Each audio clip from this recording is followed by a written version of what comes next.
Drive it, the DW Car Show.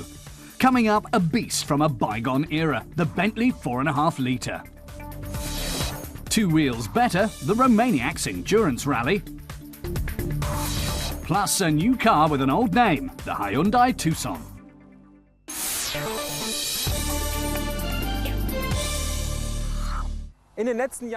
You may have noticed a trend towards natural products in recent years, says Mathis. Meanwhile, in the automotive sector, there's growing demand for products that take you into nature. Compact SUVs. Hyundai was among the first to feature these cars, and with the new Tucson, successor to the iX35, the Korean car maker is taking that trend into its 3rd generation. Hyundai's first compact SUV was called the Tucson, and following the iX35 generation, it's now making a comeback. This rival to the Volkswagen Tiguan is aiming to both underline its global status and perhaps spread the spirit of Wild West adventure and freedom that city dwellers yearn for.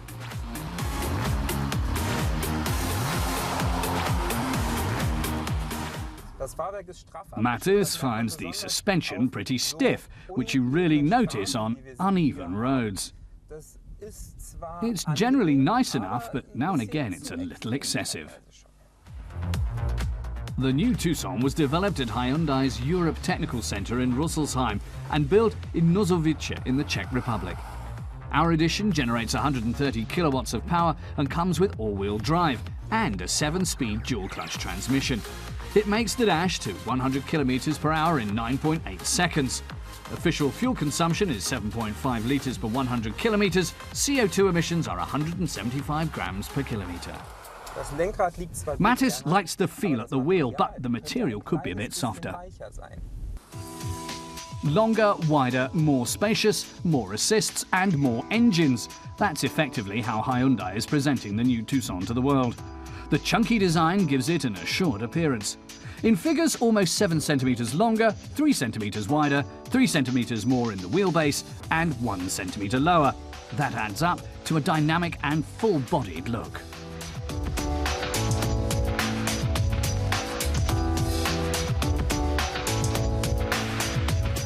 The slightly dull rear doesn't exactly take your breath away, but Hyundai conjured up something special for the tailgate.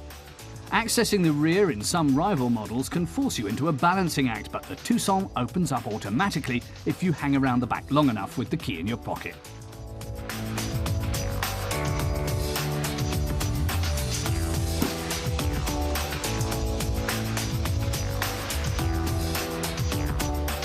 The Tucson can pack in 513 litres of cargo, the biggest trunk in its class, and the cargo area has a very practical layout.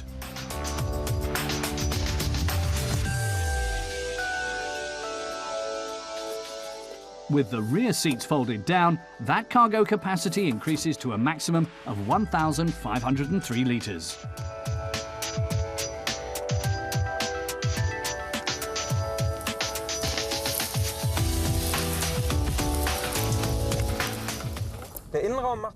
Mathis says the interior has a nice, tidy setup. The materials are largely high quality, except up here on top of the instrument cluster and the multimedia system. He'd prefer foamed materials as seen on the doors and the rest of the dashboard.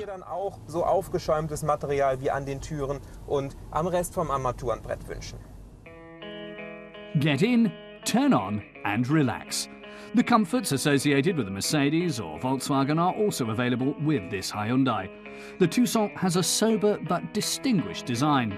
You can feel right at home here. There's no continuous damping control, but the list of features is highly impressive. Sat-nav, air-conditioned seats, heated steering wheel, traffic sign recognition, LED headlights, hill hold control, cruise control, rear view camera, lane keeping assist and much, much more.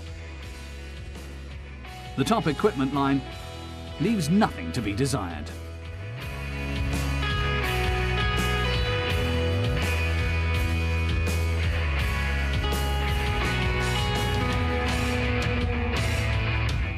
There was one thing that bothered Mathis, however. Hyundai might boast the largest range of engines in its segment, but alternative drive systems for the Tucson were sorely lacking. And even the start-stop system is only available with particular editions.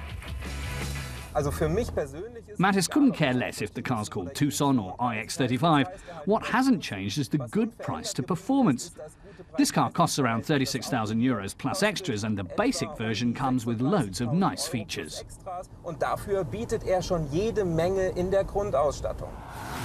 Hyundai has returned to the old name in its quest for new terrain and might yet mount a challenge to the Volkswagen Tiguan.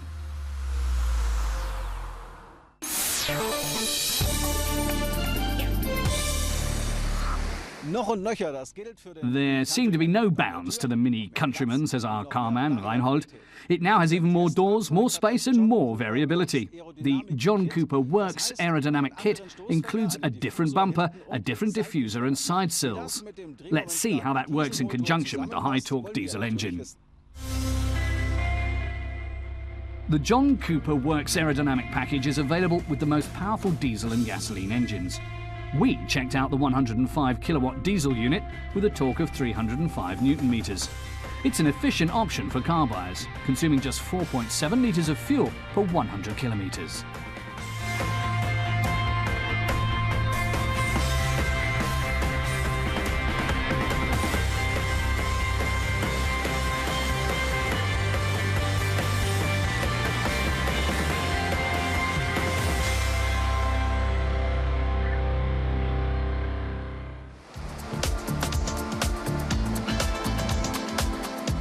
The aerodynamic kit translates into enhanced vehicle dynamics and appearance. The Countryman SD has a beefier look, thanks to extra elements for the front apron, with aerodynamic spoiler lips. The letter S on the radiator stands for sport.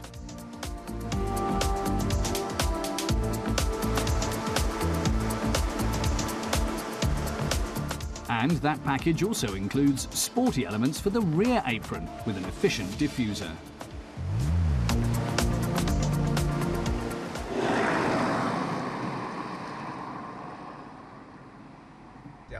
The original Mini with the bigger engine is super stiff. This car is a lot sportier, but at the same time it's a pretty comfortable ride. And why not in a Countryman? That said, the suspension remains on the agile side in typical Mini style. This model is of far more practical value than its brothers, however. There's ample room for 4 adults in this car, the largest Mini.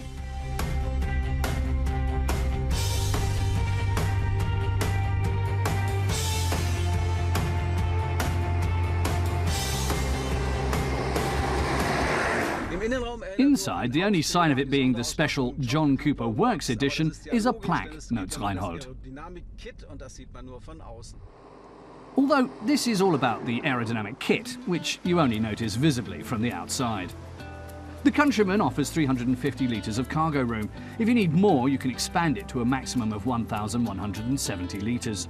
You'll find no sloppy styling in this Mini. Sound workmanship can be found everywhere. The instruments will be a familiar sight, with the big round speedometer in the centre of the dashboard. One thing that does bother Reinhold is all the hard plastic. Like its little brothers, the sporting genes of this Maxi Mini give it dynamic handling. The 1.4-ton Countryman has a conveniently low centre of gravity, and the steering has a more direct feel, giving the car excellent cornering abilities. Prices in Germany for the Countryman SD with the John Cooper Works exterior start at just under €30,000.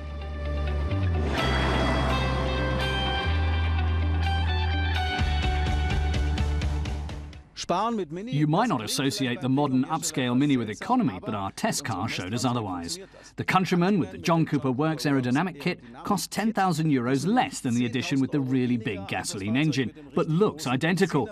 Reinhold's only gripe is the hard plastic on the interior.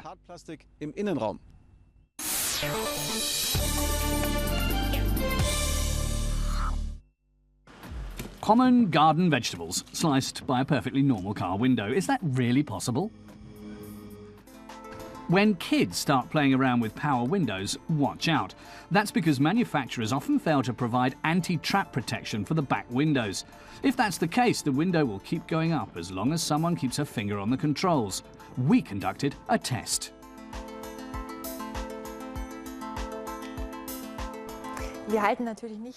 Of course, we're not actually going to put our fingers in there, she says, but we do have this excellent device which measures the closing force of the window. We use it to find out with exactly how much force the window goes up.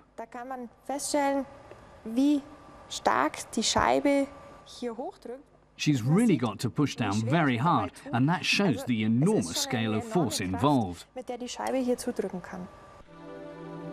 A car window that doesn't have anti-trap protection rises with a closing force of up to 300 newtons. The window is only 3 millimeters thick, but it can apply up to 30 kilos of pressure on anything in its way, like fingers or other parts of the body. We carried out a test using vegetables. The cucumber was sliced through cleanly. So was the horseradish.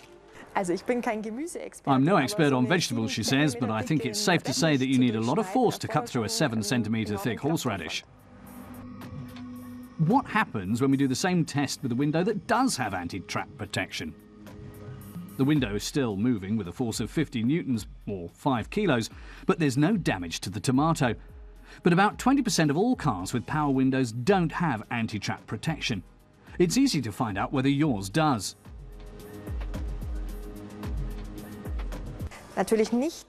Do not use your hand under any circumstances, she says. Use a tennis ball. Hold the tennis ball, run the window up and down.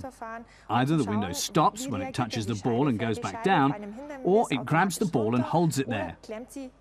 In the latter case, you don't have anti-trap protection. Here's more good advice. Of course, you shouldn't allow children to play unattended in your car in the first place. It's also a good idea to find out whether your car has a switch for blocking the rear windows.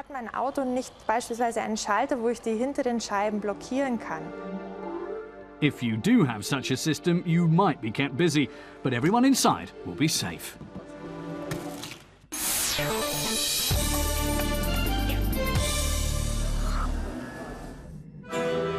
This is the 12th time that the Romanian city of Sibiu has hosted the world's best hard enduro riders.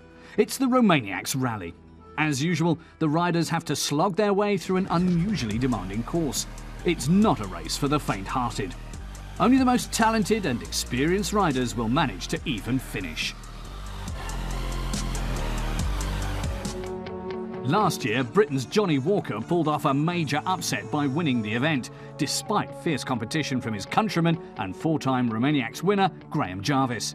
It was only the second time that Walker had taken part in this race, but he came out on top.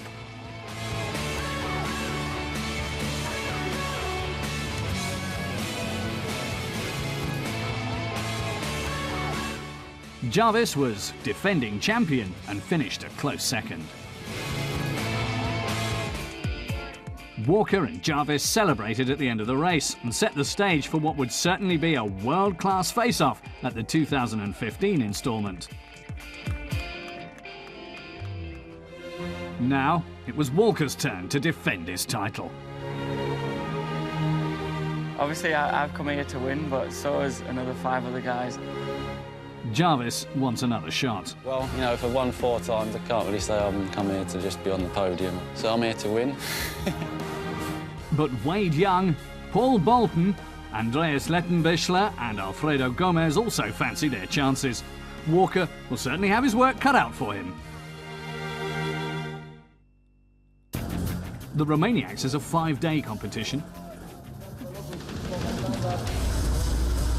It starts with a warm-up event. The riders have to make their way through an obstacle course that features log barriers, big boulders and rocks, and wooden ramps. Walker gets off to a great start in the prologue, taking the lead and never looking back. He dominates the competition from start to finish, and with more than 300 other riders in the field, that's quite a feat. Plus, winning the prologue has its privileges. Got a good start, me and Gomez were neck and neck, and then I just went a little bit quicker into the rocks, had a better line. Because I won, I can pick out of the top 3 positions where I go, so I'm going to go 3rd. Graham Jarvis placed 3rd in the prologue. Walker, deciding not to take up pole position, then gives Jarvis the opportunity to lead off the first proper race.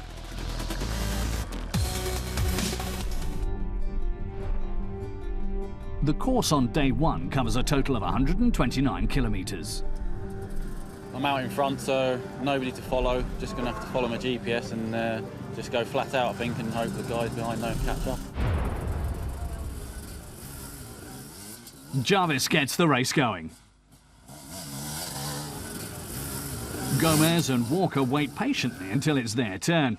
Then it's cat and mouse as they try to reel in the former four-time champion. Still, Jarvis keeps his cool and uses his experience to get himself through some tight spots. Walker keeps after him though, but in the end, he just can't overtake him. Jarvis manages to win day one with a lead of 3 minutes. On day two, Walker is back in form. He reaches Sibiu a full 6 minutes ahead of Graham. Anyone can have a bad day at work, even professional motorcycle riders.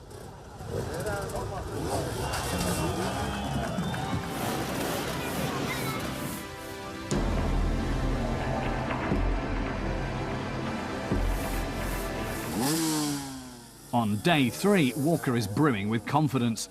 But in a race like this, anything can happen, and every second counts. But it's Graham Jarvis who makes it first across the finishing line today. Walker reckons his chances still look good. The podium's never done. There's another 6 hours of racing to go. Anything can happen, so you know it's definitely not over yet. It's the final day of the competition. The race has definitely taken its toll on the riders. One more time, they pull themselves together. Today's course runs a total of 161 kilometres. The lead changes hands several times. Then Jarvis takes advantage of a big opportunity and moves into the lead. This is the final uphill run and the tension mounts.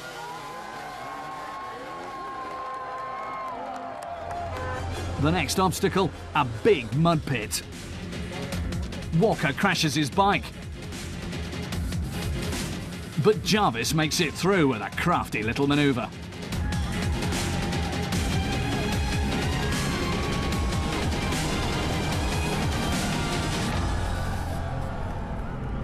Walker is dead tired. So far, he's won only one of the daily races. Today, he finishes second, but since he has the better overall time, he's this year's Romaniacs champion. Feels awesome. I never actually, winning the first time was unexpected, and then to win again is unbelievable. I'm so happy.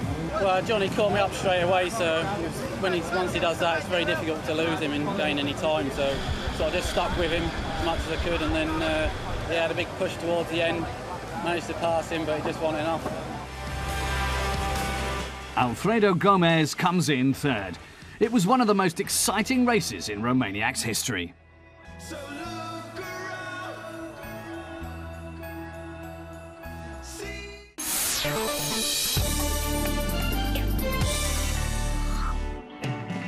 The Trentino region of northern Italy and its capital, Trento. A spectacular backdrop for a true legend of motorsports history. The majestic Bentley 4.5 litre. To start up, first you have to press these two buttons to bring the ignition magnetos into the right position.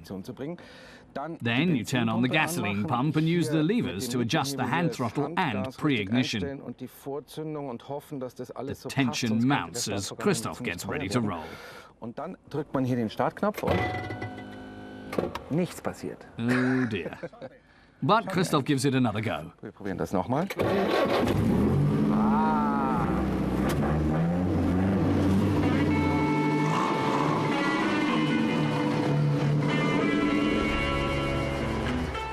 Back in the roaring 20s, almost a century ago, this nimble 2-ton giant was a favourite toy among playboys. Powered by a monster engine, it makes every second on the road an adventure, and every curve a hair raiser.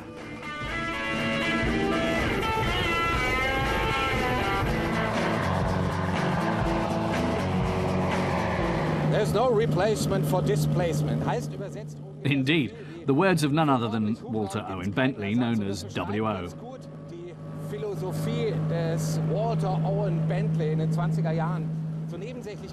The engineer and founder of the car company had little time for factors such as vehicle weight, air resistance or comfortable handling.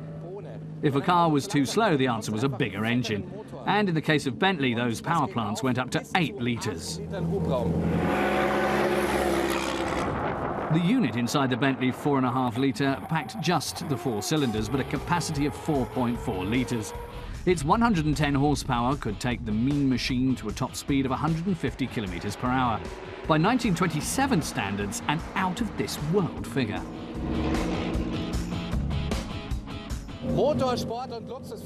Motorsports and luxury were perfectly compatible for Bentley, explains Christoph.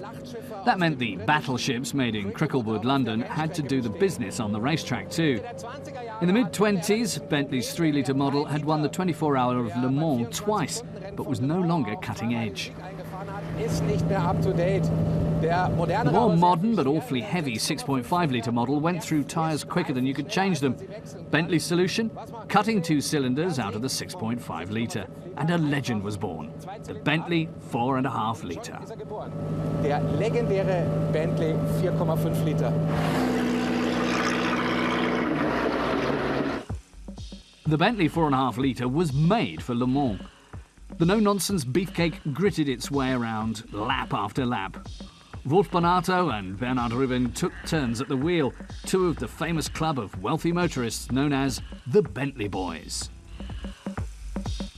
After 24 hours and almost 2,700 kilometres at full throttle, the Bentley crossed the line in first, despite suffering a broken chassis. A triumph for the prestigious British marque. Like most other car makers in the 1920s, explains Christoph, Bentley didn't build its own bodies. Instead, they would deliver the chassis and engineering parts to coachmakers.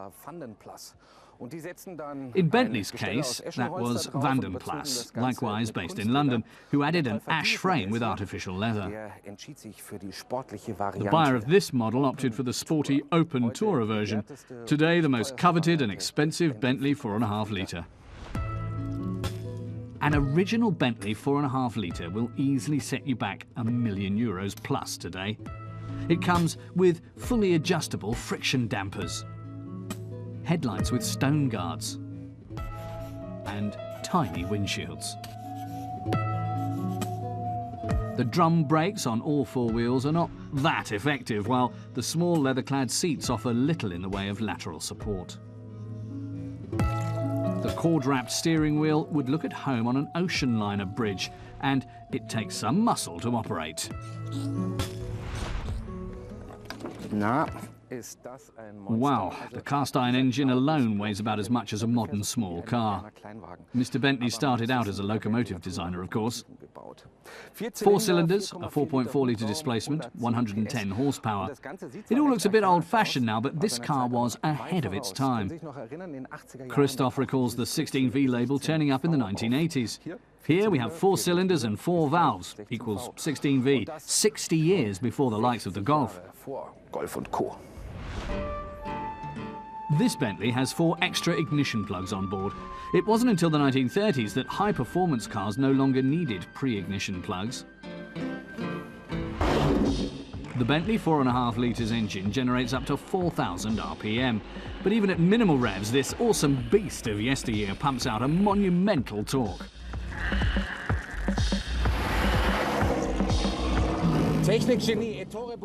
Pioneering engineer Ettore Bugatti once called Bentleys the world's fastest trucks.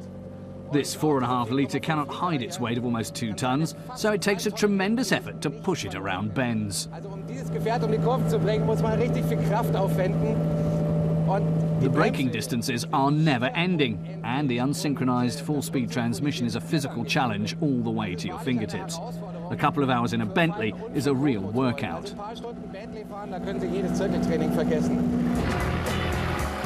Another of those race-mad Bentley boys had a supercharged edition of the 4.5 litre built called the Blower. But as predicted by the boss of Bentley, it could never match the original in terms of dependability.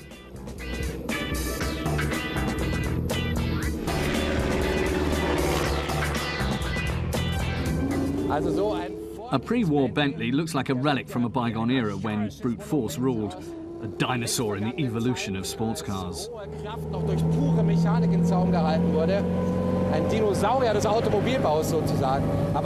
But nonetheless, this British bulldog had some pretty sophisticated engineering. The Bentley 4.5 litre is indisputably a milestone in automotive history. Unfortunately, the Bentley 4.5 litre has always been an all-too rare sight. Production between 1927 and 31 totalled 50 blower models and just 668 regular editions of this iconic beast.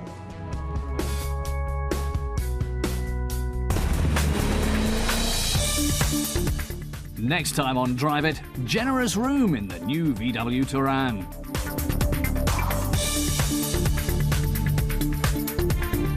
And the new X1 from BMW.